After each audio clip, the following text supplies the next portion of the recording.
So we can move an actor constrained to an axis by left-clicking and dragging on the particular handle, X, Y, Z, or the planar handles between those.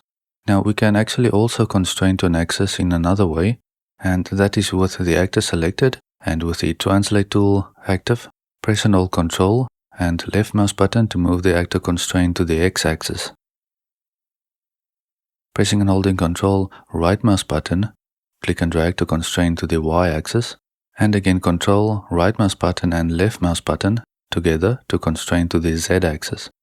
We can toggle between the Move, Rotate and Scale tools with the spacebar, so we don't have to click in the Viewport toolbar each time to change the tools. Okay, so with the Rotate tool active, we can press and hold Control and left mouse button, click and drag to rotate about the X-axis. Okay, Control and right mouse button to rotate about the Y-axis, and then Control and left mouse button and right mouse button combined to rotate about the Z-axis.